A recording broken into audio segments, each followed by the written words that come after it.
Welcome to But Jesus Drank Wine. And other stories that kept us stuck. I'm Mead. And I'm Christy. And in this podcast, we'll explore the stories that kept us, well, stuck, wanting to drink and not wanting to drink all at the same time.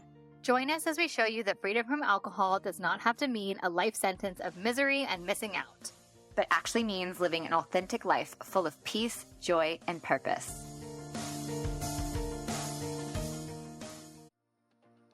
Hello, my beautiful friend. It's Christy here. Just quickly wanted to pop on here and let you know that my book, Love Life Sober, a 40-day alcohol fast, is now available for order. I will stick a link for you in the show notes. But if you want to head to lovelifesober40dayfast.com, you can get it there on Amazon, Barnes & Noble, Target, pretty much everywhere.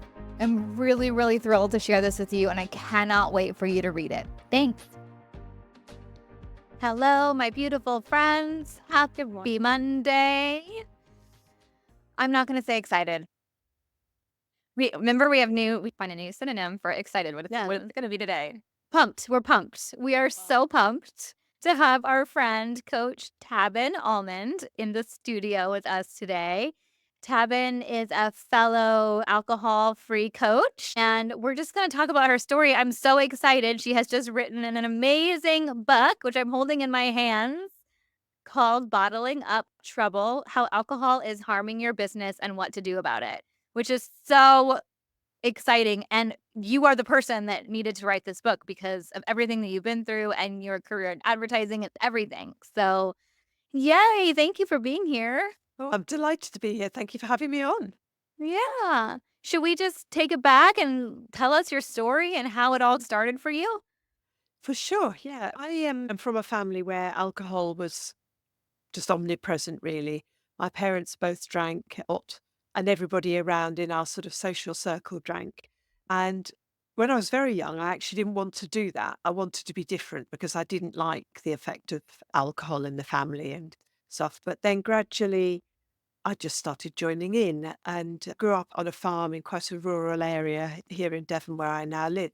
And we used to go to the pub together, groups of friends, underage, and just drink. And it was all quite safe, really, because the landlord would know our parents. And if he thought anybody had been drinking and was intending to drive, he would literally just call our parents. So it was a little cocoon, really.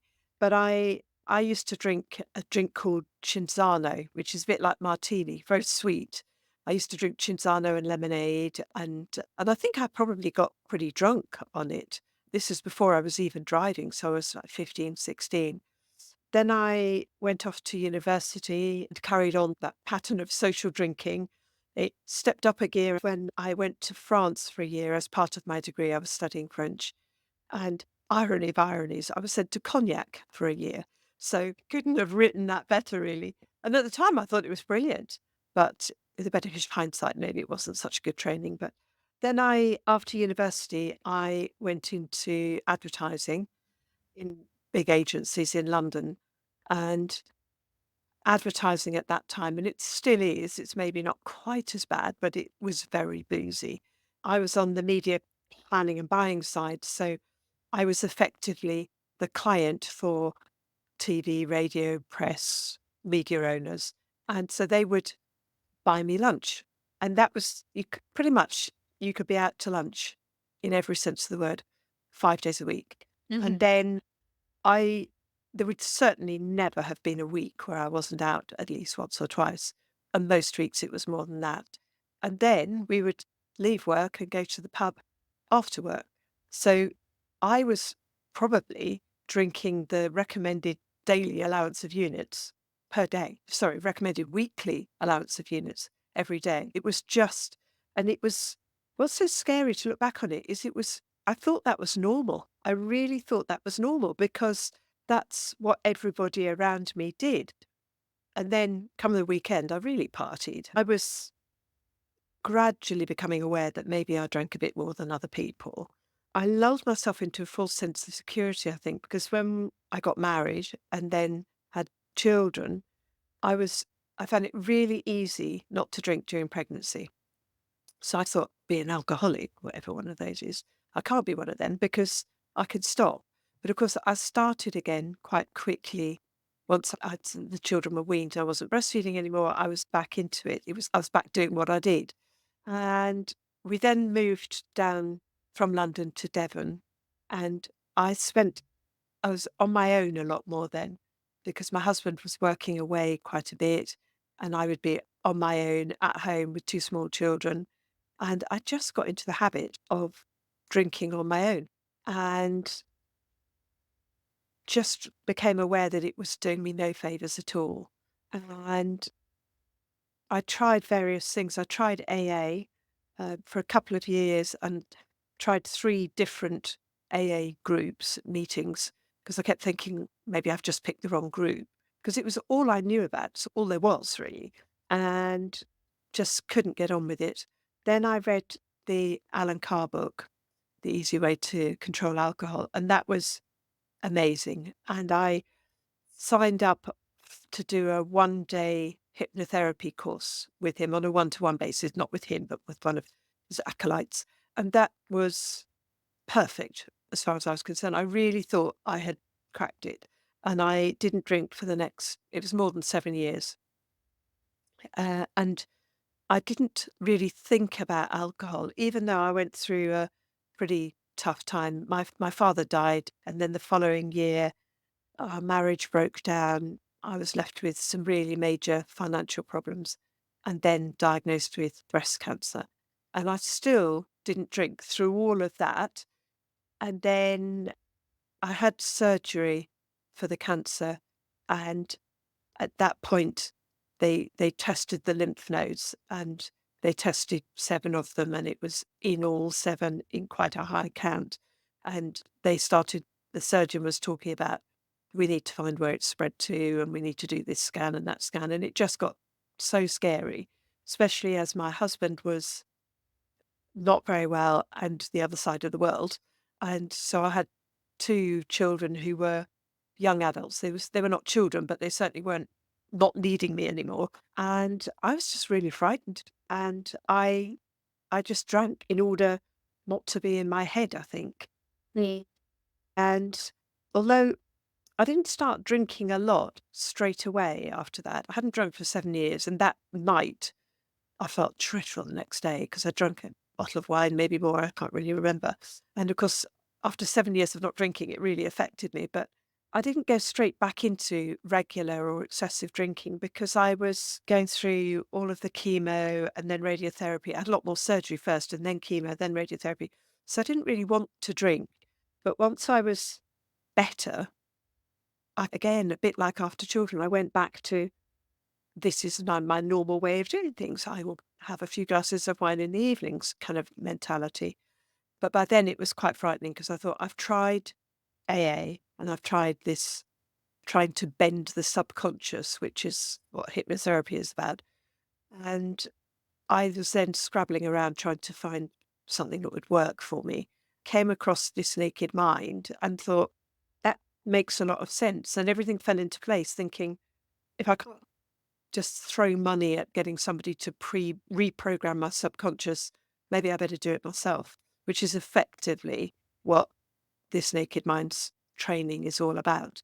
So I did a course with Annie, read the book, and that was in 2018, and I've been alcohol free ever since.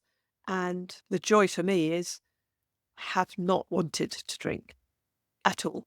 There are times when the thought pops into my head of, I could have a drink, but the instant response is, yeah, but why would I? I just don't want to. So it's not, I know Annie herself says, she never says, oh, I'm not saying I will never drink again. And I'm much the same. I just can't envisage ever thinking it was a good idea. So I probably won't. And as of now, I have zero desire to. But I'm fine with alcohol around me. It doesn't bother me. I don't terribly love being with people who are very drunk just because they're boring and tedious. And I feel awful because I was like that. I know that was me. So I don't judge them, but I just don't terribly enjoy very drunken occasions. But other than that, it just doesn't bother me. So yeah, that's my story in a nutshell. And then, of course, I met you, Mead, because we were in the same training group, weren't we? Yeah. I really should have been in your cohort. You should. Yeah. You missed out, Christy. It feels like forever ago, and yet it was yesterday at the same time. I love how you describe the reprogramming. There's so many things that I love how you describe it the way that we changed our desire for alcohol, which led us to the point to where we are now, which I can relate to with you, where it's like I can be around it. It has no pull, no effect on me. I mean, there's no desire for it whatsoever, which is wild to me still 5 years later. Yeah. But it's the reprogramming of the subconscious beliefs that were so tethered towards to alcohol. And I'm curious, what were some of the, we would also call them here, like the stories that kept us stuck about alcohol? So what were some of your stories that kept you stuck thinking like alcohol was something Yeah. I need? I think for me, a large part of it was just habit. Habit. It's what everybody around me did, or that's what I was telling myself. So that's how it would have started, as a sort of fitting in. This is what we do kind of thing. There was also a large element, and certainly towards the end of my drinking career, of using it to unwind and relax, or believing that's what it did for me, because of course it does for 20, 30 minutes. So I used to come home from work, drop my bag and just head straight for the fridge and get that bottle of Sauvignon Blanc out. And not, it was mindless, but it was like, I was just telling myself I needed it to unwind. And also the sort of being sociable. I thought that it made me loosen up and be more affable with people.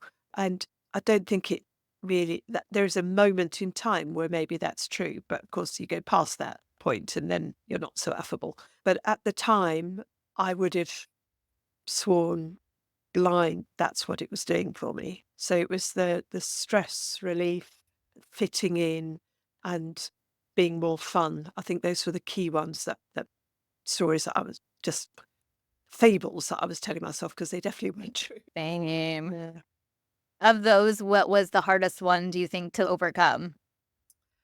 I think the stress one, actually, because if alcohol doesn't do that job, what are you going to do? You are stressed often at the end of the day, especially if you work in advertising.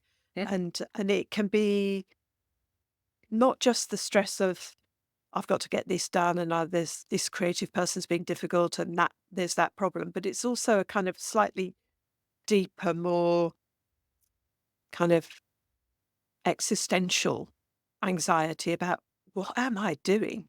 I'm working for some clients who are producing some pretty appalling product, and none of this is, if I stopped and thought about it, a lot of what I was being asked to do didn't really sit that well with my values. Not that I'd ever even bothered to sit down and work out what they were and articulate them, but there was this sort of dis-ease with what I was doing for a living, I think, which I can see now with the benefit of hindsight, and I probably didn't see that well at the time. We all, I think, talk to a lot of gals who say that they've either tried AA or know what it's generally about, and that it doesn't resonate with them. As someone that went to the meetings and tried a couple groups, tell us, and again, we've all said this 1,001 times, no shade to those that have found freedom from AA, but what didn't resonate with you? For me, and again, I've got so many friends who have, in their language, got sober through AAs, and I don't diss it at all. I think it's great. But the issues for me were, firstly, this may have been entirely my interpretation, but I felt like I wasn't bad enough. I hadn't had a spectacular rock bottom. A lot of the people, I don't live in an area of high crime, so don't get the wrong idea, but a lot of the people in those rooms were people who had been released from prison for doing some pretty awful things. There were people who had multiple drink driving convictions and maybe hurt or even killed somebody in the process, some very violent criminals and that sort of stuff. They were all recovering, and kudos to them. They were really turning their lives around. But the vibe I got was a little bit, I felt, this is going to sound really ridiculous, but I felt a bit too posh as well. And I'm not particularly posh, but it was just like, it was quite rough. And I just didn't feel like there was anybody there who was like me, Now which is why I kept trying different groups, because I kept thinking, I know this works, but it's just not clicking for me. The other thing that I found quite hard with AA was the idea that with if we have a problem with alcohol, we're fatally flawed, that there's something wrong with us and that we are different to other people. I just didn't really buy that. And I had started to do some reading and stuff, and I was just, I've always been quite interested in genetics and that sort of stuff. And I'd read about the Minnesota twin study and the fact that in that they proved that alcoholism and addiction in general is much more nurture than nature. In other words, it's what you're exposed to rather than what's innate in your genetic makeup. And that's through looking at identical twins. So I just didn't quite buy this argument that there's a fatal genetic weakness in me. Yeah, I come from a family where there are a lot of people who drink too much, but that's because I come from a family where there are a lot of people who drink too much, not because it's genetically been bred into us, I think. Yeah. It's such a good reminder too to keep going if you don't find community in whatever you're trying, and you did that, and so it's such a good reminder, but I also am so grateful for you putting words to something that I feel like a lot of women feel, and they're afraid to express, or they're not sure exactly how to express it, so thank you. That's so good, so helpful. Yeah. Yeah, I've never thought about it in quite that way, but I think I just didn't feel like I fitted in there. Yeah. And feeling that we belong somewhere it's important in life in general, but when you're dealing with some real demons like alcohol, you really do need to feel that you fit in, that people have got your back. Yeah. Yeah, yes, 100%. yeah. Which is why we always say here is so important for us to share our stories, because though the details and the circumstances of our stories are different, they're talking about it in this way, especially those of us who have not had a rock bottom and also have that inner knowing that we're not fatally flawed. This is an addictive substance. At some point, an addictive substance is going to start taking up more and more space in your life by virtue of the fact that it's an addictive substance. And being, Yeah. like we always say, like getting off like the hamster wheel sooner, not waiting that rock bottom, it comes with the ability to be able to share our stories and have that relatability piece. Yeah, it's just, yeah. Well, I think back when I was doing it, I'd never heard the term grey area drinking. With the benefit of hindsight, that's what I was. Quite a dark grey area drinker, but I was grey. I didn't have a spectacular rock bottom. I never got done to drink driving. Once or twice I blacked out, but in the safety of my own home and not when I was in sole charge of my children. So I didn't really get into that sphere of risking my own or other people's life or safety, which is where I think the rock bottom world is. I just knew that I didn't want to go that low. I knew what could happen. I just didn't want to do that. Yeah, Yeah. that's so good. Was there a particular, just, do you remember a turning point or a moment that you were like, wait, what am I doing? Or did you have something like that? For me, it was when my daughter questioned the smell on my breath. Yeah. Did you have anything that, or a couple of things that added up to that point? Or The sort of final one, I think, would have been Christmas 2017. And we stopped working for the Christmas break. My children, both adult, were coming home the next day. And I came home and I was just wrapping up presents and doing little nice things. And I was drinking as I wrapped up presents. And you'll both remember this. Sometimes my son would say, I really got on one. I finished that bottle of wine. I finished the next bottle of wine. I was like, told myself I was tidying up. It was just such rubbish. But I just was drinking dregs and bits and pieces that were left around. And I remember there was a wine box in the fridge. For me now, wine boxes, they were a danger sign because you could just drink without realizing how much you're drinking. So I thought, oh, well, I'll just finish that off. And then there's more room in the fridge for the turkey tomorrow or some rubbish like that. And so this wine box, and heaven knows how much was in it. I went to bed and I remember stumbling to bed. I went to bed and then I realised I'd left the poor dog outside. So thank heavens I did remember. So I got him in and then I went back to bed. And in the morning, I felt dreadful. And my children arrived mid-morning and my son just took one look at me and said, you are hanging, aren't you? And I went, yeah, I have got a hangover. And he said, where were you? And the deep sense of shame when I had to say, nowhere, I was just at home on my own. And I, oh, no, this is not good. And they were so sweet. And of course, they both, my daughter doesn't drink very much really now, but they both were very well acquainted with hangovers and they weren't at all judgy. It was me that was judgy of myself. They said, we'll do the stuffings and stuff. You go and take the dog for a walk. And I took a dog for a walk. And on Christmas Eve, it's only in this village, the pub, the landlady, there's 2 pubs in the village, and one of them, the landlady has a party for dogs on Christmas Eve. And all the dogs in the village are invited and they can bring their owners. And I want to come. They can bring their owners. That's hilarious. He's scarce. there's Father Christmas and he's got like squeaky toys or whatever for all the dogs. And I went in and it was packed. And I went in with the dog who thought it was brilliant. All his mates all in there. And he said, yeah. And I had to leave because I thought I was going to throw up. And I thought, I've deprived my dog of the one and only party he gets invited to each year. I've left my children doing all of this. I don't have that much time at home with my children and I've wasted it. And what am I doing? So that was a real low for me. That was this can't carry on moment. And it was after Christmas and I started Googling. I think I thought I'll do dry January, and then dry January was a struggle. I think I did it, but it was difficult. So I thought I need help. And that's when I started Googling, am I an alcoholic?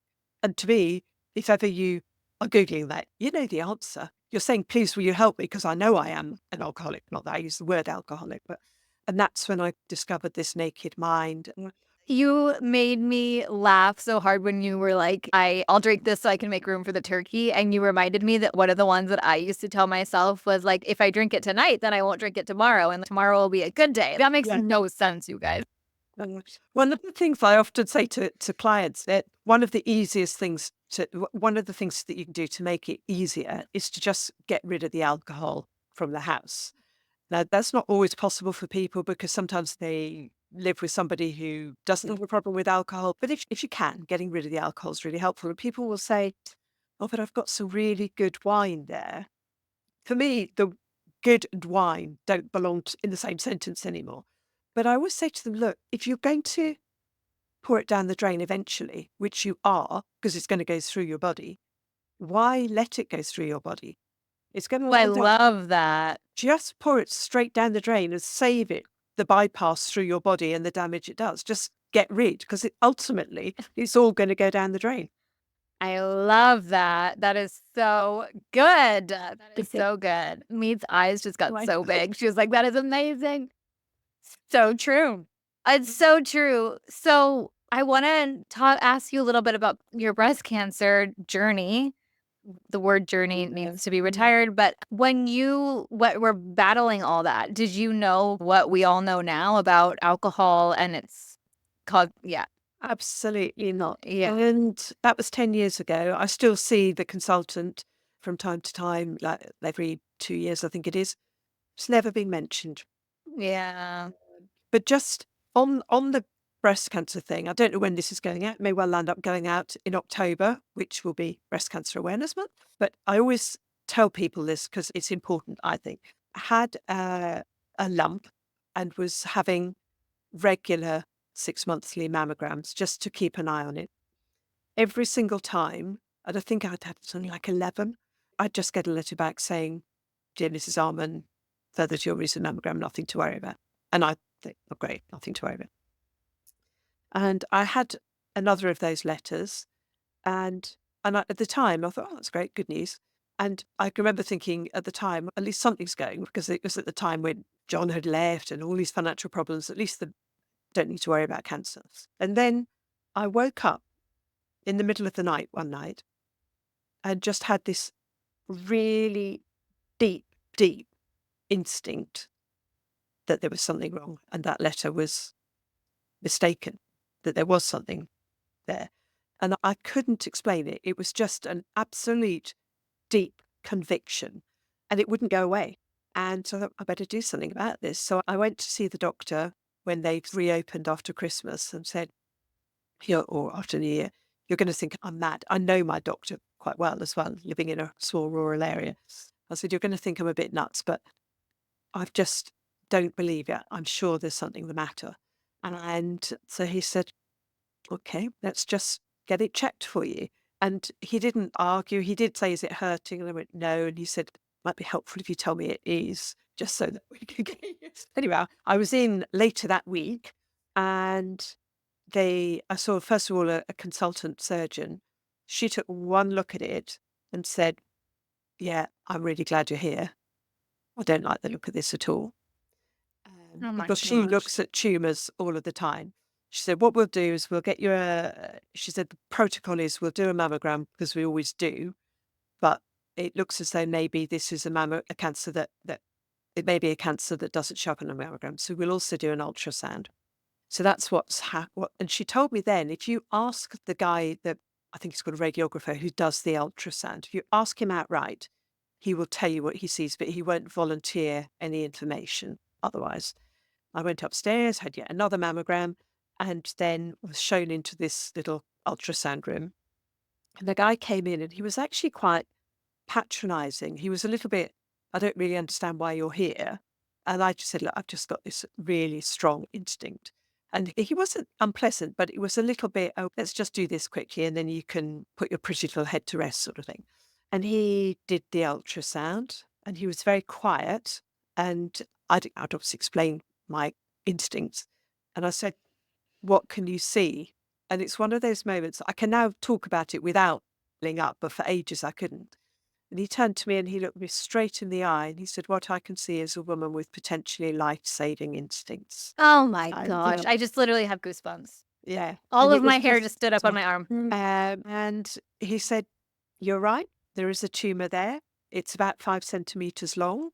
It's called a DCIS, which stands for a ductal carcinoma in situ. And I think we should be okay. It may have spread, but I think we'll be able to do something about this. Don't worry, we'll get you. He said, I'm going to do a biopsy. The biopsy will confirm what sort it is. But he said, there is no doubt in my mind that I'm really glad you're here.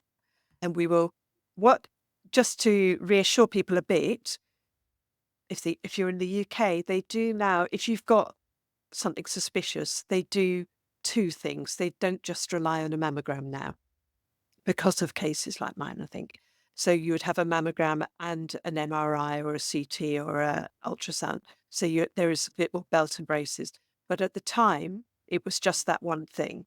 And if I hadn't reacted and got myself into hospital and had it looked at, I would not be here now, for sure. Another 6 months and I probably wouldn't have made it. So, yeah. Oh my gosh. Yeah. And that's why when they said it's in all of the lymph nodes and we need to see where it's spread to, knowing how long it had been there and stuff, that's when I really freaked out. I thought, I've left it too late. And so I really count myself as very fortunate. Yeah. And, wow. Yeah. And at that Yeah, I time, you just, weren't. Yeah, you were. No, I hadn't drunk for 7 years. Yeah, that's what I was thinking. Responding to the heartfelt requests from you, our wonderful, wonderful listeners, for a deeper sense of community, we are so excited to introduce y'all to the But Jesus Drink Wine community. Get ready to be part of an exclusive experience where you'll join a sisterhood of kindred spirits on a transformative journey of faith, sobriety, and personal growth. You'll gain access to our private community, a place where deep connections can flourish among women who share your aspirations of strengthening faith in Christ and breaking free from alcohol. But wait, there's more. We'll host regular connection calls to facilitate fellowship with like-minded gals, no matter where you stand on your alcohol or faith journey. Whether you're seasoned or just curious, you are very warmly welcomed here. Prepare to be inspired by guest expert sessions and engaging Q&As that explore the essential topics for your sobriety, faith, and holistic wellness journey. Don't miss out on securing your spot. Click the link in the show notes to learn more. We can't wait to see your beautiful face in the But Jesus Drink Wine community. I was thinking about how one of the greatest gifts of being free from alcohol is the ability to attuned to my body and the signals that it's giving me. And I don't have a story quite like that, but I think about how so many things in my body were, I wasn't paying attention to, I wasn't paying my thinking. I wasn't paying attention to my body. I was just like just zipping through life. And wow, I think about how incredible it is to be able to have that kind of awareness and that instinct and to be able to act on it and to be like to go in the face of maybe them looking at you like you're crazy, pursuing that. I think that's something that's hard. That's hard for me as a woman sometimes to know they're going to think they're crazy if I take my kid to the doctor for this thing or whatever. Yeah.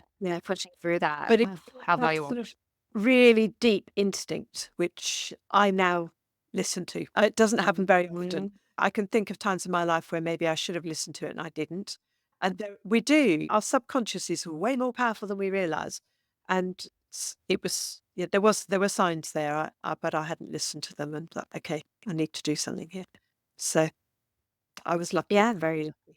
Yeah. And because alcohol is an anesthetic, like that's designed to us and keep us disconnected from that stuff. Think about, how valuable it is to be able to pay attention to that stuff. That's so good, Tabin. I'm so glad.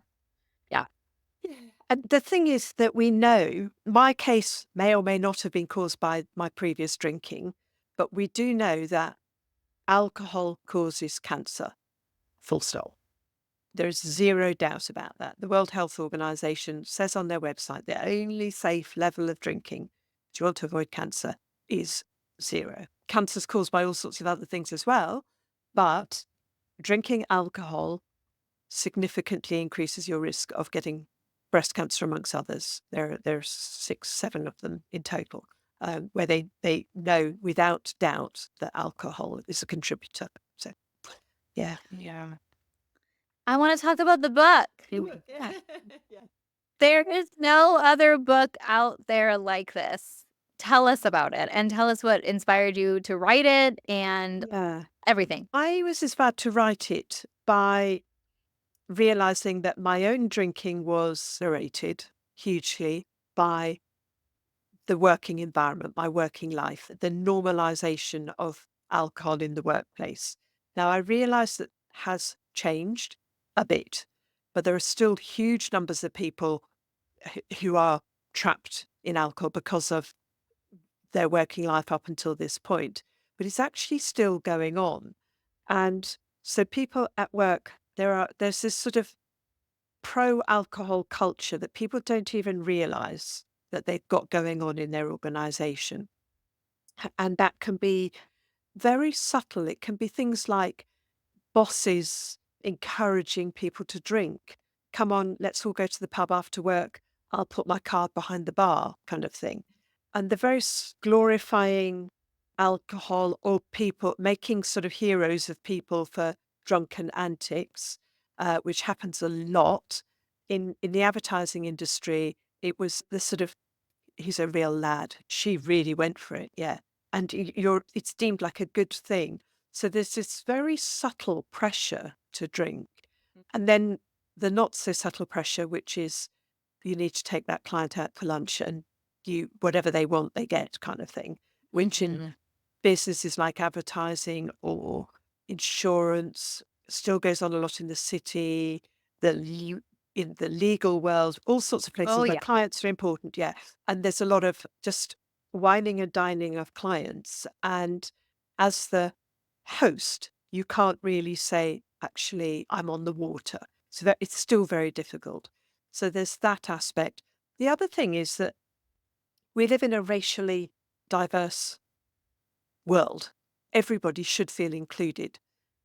People who don't drink, whether that's through race or culture or just because they don't want to, or maybe they're a young woman who's trying to get pregnant. There are millions of reasons why people might not want to drink. Those choices shouldn't be questioned. And people find that they are. There was, in the world of professional sport, which I love sport, and I find it really sad the professional sportsmen are made to feel that they have to drink in order to fit in. You get some at the elite level who are so good that they can get away with saying, I won't. But it shouldn't be a matter of getting away with it. You should just say, be your own personal choice. You shouldn't have to Mhm. justify it at all. And we have to say, don't we, there's no other drug where you have to explain why you're not doing it. You don't go to a party and say, oh, no, I won't have any cocaine, thanks. And people say, oh, don't be so boring, have some. That doesn't happen. So why does it happen with alcohol? But in the workplace, it's particularly pernicious because it's linked to people's promotion and Mhm. career success. So people are expected to drink and made to feel a little bit of an outsider if they don't.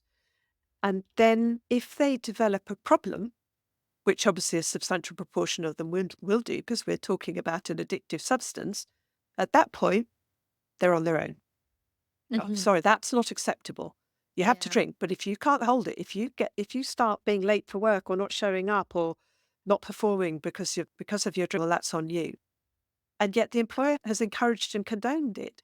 And so I coach people. My sort of sweet spot is people who are quite senior in business, and of course, there's huge amounts of shame attached to all of this as well. Yeah. In difficulty with alcohol, and it just dawned on me that rather than dealing with the fallout, as it were, I'd like to try and change the culture so it happens to fewer people to begin with.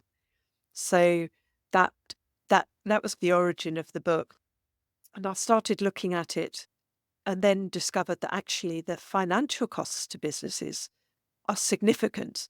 The costs of people not showing up because they're hungover can be quite hard to measure because people don't generally say, I'm not coming to work because I've got a hangover. They usually say they had a dodgy prawn or something because they think they're going to get into trouble.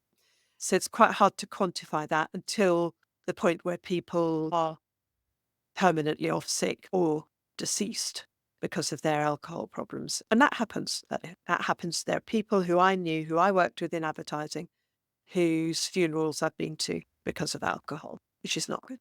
There's a financial cost, and there's also a cost when people are showing up but hungover and they're less Yes. productive, and they also annoy everybody else and other people are having to cover for them. So there's that cost. But there are lots of softer costs. If you are an organisation with a reputation like that, you'll attract people who come to you because they think they can be out to lunch, literally and metaphorically, all the time. So you haven't got a very productive group of people that you're attracting. But also the really good young ones, because younger people, as we know, Gen Z are less likely to want to drink heavily. They probably won't be attracted by you. So it affects your ability to attract staff. Certainly, it affects your ability to retain staff. So your cost of hiring is going to go up, and you've got the lack of productivity as well. And then the other really big thing is the mental health of employees. We know that alcohol contributes directly to stress, anxiety, and depression. It's not the only cause of any of them, but it can only ever make those conditions worse, not better. And we have a lot of people in the UK and the US who are off sick with stress, anxiety, and depression, and they're self medicating with alcohol, which is only making it worse, not better. So there's a big, it's like the last taboo. We don't talk about it. And so I do talks to companies where I just talk about the well-being conversation we're not having, the stress management conversation we're not having. You can do all the meditation and breath work you like, but if you're still drinking, you're cancelling it out, and some probably. So that's the purpose of the book, really. And so it identifies the problem, but also gives people solutions and and calls for a change in management attitudes, really. Leaders need to lead, and there's a massive fear of being seen as a hypocrite. So if you are the chief exec of a company and you get me knocking on the door saying, can we talk? Here's my book, have a read, let's talk, let's educate your staff, let's change things around here. If that chief exec is somebody who likes a few glasses of wine himself or herself, they'll feel really hypocritical. So it's helping them to say, this isn't about me or you, but if you're going to really lead from the front, you have to out yourself as, yeah, I think like everybody, I've probably drunk too much and I'm addressing it. And it's only when leaders do that that the people who work for them will feel safe in saying, actually, I've got a problem too. Because otherwise they think, I could be fired. In the UK, you can actually be fired for having a problem with alcohol. In the States, you technically can't be fired for it, but it's probably a career-ending declaration anyway. But here in the UK, you can actually literally lose your job for being addicted to alcohol. The company doesn't have to help you. It's not counted as a disability, which is, yeah, I'd love to change that, but I'm not naive. I don't think that's going to change anytime soon. I think our government's got some more pressing problems to deal with. A But few. culturally, we can change that. We can make it so that people feel safe. The law doesn't have to define minimum standards. We can do better than that. And it's just a kindness to people to look after them. If they've got into trouble, then if you help them, you can make such a difference to people. There's somebody I spoke to the other day who an employee he went missing, and they discovered that he'd taken himself a long way away and he had a huge drink problem. They knew that he liked to drink, but they didn't know the extent of it. And he was on the verge of taking his own life. Luckily, they found him. This is a really admirable company with a wonderful chief exec. And they talked to him and they said, don't worry, we'll pay. You're going into rehab. If you want to go into rehab, you go into rehab and we'll pick up the tab. That guy, I think, was there for about 60 days, which is roughly speaking £60,000. It's more or less £1,000 a day in these rehab clinics. He felt really supported. He's been, in his words, sober ever since. And he is such an asset to that company. But he didn't feel he could come forward and say, can you help me? Now, if he had been able to, he and his family would have been saved a load of pain. And that company would have probably saved, I don't know, £55,000, because they probably would have just been able to pay a few thousand to get him the one-on-one help he needed, and he would have been fine. So the cost to businesses, now many companies would have just fired that guy, and then that would have been a tragic tale, I'm sure. But they didn't, and that's hugely to their credit. But there are far too many situations where people just aren't getting the help they need, or they're getting it too late. So I think employers have a moral responsibility not to just look the other way, which is what they've done historically, and to say, and to check that they're offering people enough alternatives, that it's not really good enough to just say, speak to the employee assistance program, because lots of EAPs don't actually have good quality addiction services. They'll say if somebody's really bad, they can go into rehab, which is on insurance, or otherwise off you toddle to AA. Now, most people will have tried AA. Most people do make some attempts to get themselves back and healthy. But if AA is not working for them, where do they go? And that's really what the book's about. Try and start changing that culture slowly. I'm so glad that you've written this. I'm so glad because I've heard, and I'm sure you gals have heard too from clients who are in lead roles that I've heard this quite a few times, they actually don't have a choice. They're sitting at the dinner table and they don't have a choice because they're actually at the head of the company. And so the culture has to change, but these leaders have to be brave as well. What would you say to the woman exec or partner or whoever who's leading a team who feels like they have to drink because the culture requires of it? What would you say to that gal? I would say you don't have to, and just say, I'm choosing not to drink at the moment. And that no is a complete sentence. And have the courage of your convictions. The trouble is for people, if they are struggling with that decision, it's because the alcohol is omnipresent, it's easier to go along with it. So the fact that the alcohol's around and they're expected to drink it, it just makes it too easy for them to have a data point or two or three. And that's not fair on them. Employers shouldn't be putting people in that position.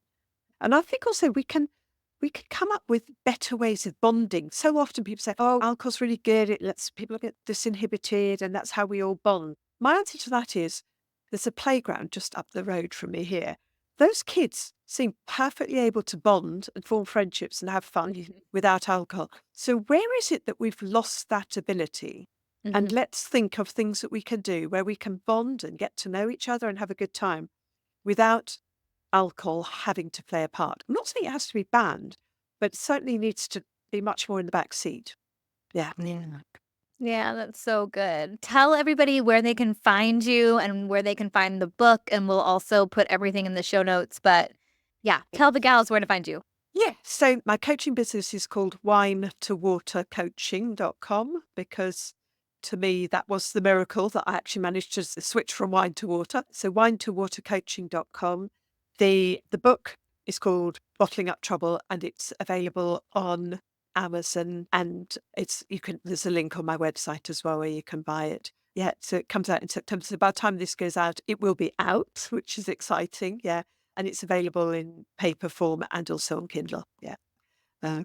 Amazing. And is there one tiny new action that you would leave our listeners with? Mine has to be the one that saved my life, which is listen to that inner knowing, that deep instinct. It doesn't show up that often, but when it does, it's showing up for a reason. So that's what I would say. Just, trust that deep gut feeling. Love it.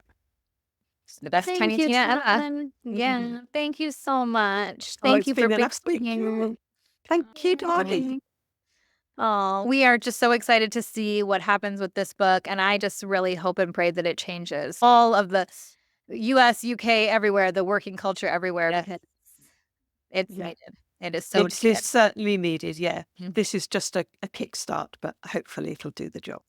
Well, you're leading the charge, and we're so happy that you're doing it. This particularly excites me as someone who is in the pharmaceutical sales industry, and the amount of alcohol that was part of all of that sales trainings and parties, and oh my gosh, I don't think it's changed. That was years ago too, but I don't think it's changed much. And it really hasn't. No, I'd spoke to a young woman who was a lawyer, and she joined one of the big legal firms in London. And the way they do it is they take on 50 people and then they'll keep 20, say, and they'll keep the ones that fit in the best. Yeah. She said, it's pointless. I don't fit in because I don't drink.